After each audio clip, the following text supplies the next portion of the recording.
the melody theme. Delhi की प्रतिष्ठित Jamia Millia Ismailia central university पूरा देश जानता है। पिक्चर अभी बाकी है मेरे दोस्त। वो इटली से वापस आए, just look at his body language, मतलब और उतरते ही मोदी जी ने पूछा किधर है नड्डा साहब? अरे कैसी हो मिलोनी? अच्छी हो मोदी जी, 400 पार हो गए। कमिंग फ्रॉम द स्काई और पैराशूट और समथिंग। अब ये बाइडेन उसी को ढूंढ रहा है। फिर मिलोनी ने कहा अरे चचा वो आ चुका है, इट अराइव्ड। असत्य का उपयोग नहीं करना। बीजेपी आरएसएस की गोदी में पली बड़ी हुई पार्टी है। वो आरएसएस के बारे में कभी ऐसा कैसे सोच सकती है, या फिर आरएसएस के नेता भी कभी बीजेपी के बारे में ऐसा कहेंगे, ये किसी ने कभी कल्पना भी नहीं की थी। अब प्रधानमंत्री मोदी के सामने इस युग में, इस नए युग में दो बहुत बड़ी चुनौतियां हैं। इनमें पहली चुनौती है एनडीए की गठबंधन सरकार को चलाना। यह खुद एक बहुत बड़ी चुनौती है, लेकिन उससे भी बड़ी चुनौती है आरएसएस के साथ समन्वय बैठाकर आगे बढ़ना। तो ये दो चुनौतियां उनके लिए अब आने वाले समय में पलट जाए, शक्ल पे लिखा हुआ है इनकी। There are so many factors. और विपक्ष वाले तो रोज उठ के बोले थे आज गिरा रहे हम, आज गिरा रहे हैं सरकार, आज गिरा रहे हैं। एंड मोटा भाई मस्ट बी थिंकिंग कि किससे बात करी होगी इन्होंने, कौन है? He's looking little depressed or something. नीचे जा रहे हैं। Seriously, where is नड्डा साहब? नड्डा साहब फूल लेके नहीं आओगे? And हाँ, don't forget to subscribe the channel.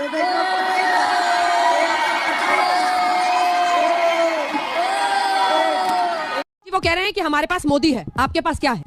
Modi नहीं है इनके पास करोड़ों रुपए के प्रचार हैं, पूरे पेज के एडवर्टीजमेंट हैं। बीजेपी कहती है कि 30 किलोमीटर का हमारा रोड शो है, मीडिया के चैनल चलाते हैं 50 किलोमीटर का रोड शो है।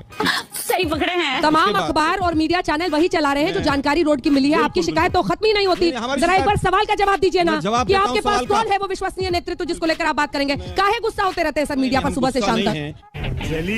मैं ये फोटो लेकर आया हूँ, एक व्यक्ति लाखों लोगों के साथ पैदल चल रहा है। अरे राहुल गांधी पर कितने रोज हमने भारत जोड़ो यात्रा पर कितनी बहस की है? आलोक शर्मा जी, तब आपकी आंखें बंद हो जाती हैं क्या? आंखें कुछ लोगों की बंद है जो गोधरा में ट्रेन में बैठे हैं आज भी। आंखें उन लोगों की बंद है जो आज भी तिलक लगाकर और मंदिरों से शो कर रहे हैं। किसी चैनल पर नहीं दिखाई दिया, लेकिन मैं कहूंगा कि कंपैरिजन जरूर दिखा दीजिएगा। 5 परिवर्तन रैली गुजरात में निकली, इनको कंपेयर कर दीजिए एक बार जरा मोदी जी के जो करोड़ों रुपए खर्च करके आज रोड शो हुआ है उससे बेहतर। हिपोक्रेसी की भी सीमा होती है। As the great religious teacher Swami Vivekananda. ये क्या है? Swami Vivekananda once said. Nani? India's friend, the President of the United States of America, Mr. Donald Trump. Mr. Donald Trump. दुनिया में क्या बयान दिया है आपने भाई, वाह वाह वाह। शर्म तो तुम्हें करनी चाहिए जो अपने बाप की सम्मान नहीं कर पाए। किस प्रकार की बात करते हैं जी? आप कुछ भी बोल रहे हैं, दूसरा व्यक्ति नहीं बोलना चाहिए। क्योंकि अगर किसी के पिता के बारे में कोई बोलेगा तो स्वाभाविक है दूसरा भी किसी के पिता के बारे में बोलेगा।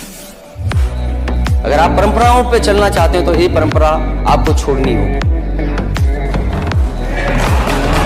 क्योंकि अगर परंपराओं पे ही बात होगी तो हो सकता है आपने भी बहुत सी रीति रिवाज नहीं मानी, वो ठीक नहीं लगेगा मैं कहूं, क्योंकि ऐसी शिक्षा मुझे नेताजी ने नहीं दी।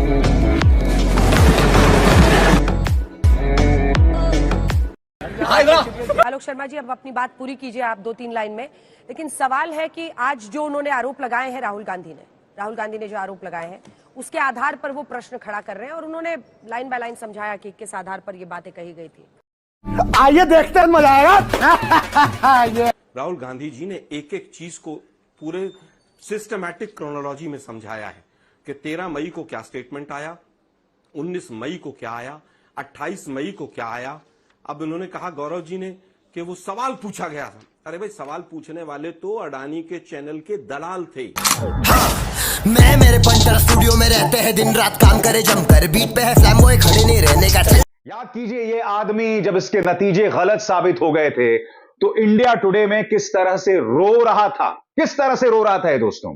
क्या आप जानते हैं कि भारतीय जनता पार्टी को 400 सीटें देने वाले एग्जिट पोल्स की चर्चा अब अंतरराष्ट्रीय तौर पर हो रही है? मैं मजाक नहीं कर रहा हूं दोस्तों। दुनिया का जो सबसे बड़ा अंग्रेजी का न्यूज चैनल है, अमेरिकी न्यूज चैनल CNN, उसमें एक्सिस के प्रदीप गुप्ता की चर्चा हो रही है। सुनिए CNN में क्या कहा जा रहा है, देखिए। Today's shocking election result in the most populous country in the world. Incumbent Narendra Modi just clinched a third term as India's prime minister, but not without a significant setback. Results show that his once dominant party is losing ground in parliament, completely catching some off guard, including this popular pollster who wept on live television after he realized his predictions were wildly off track. Our pollsters in the U.S.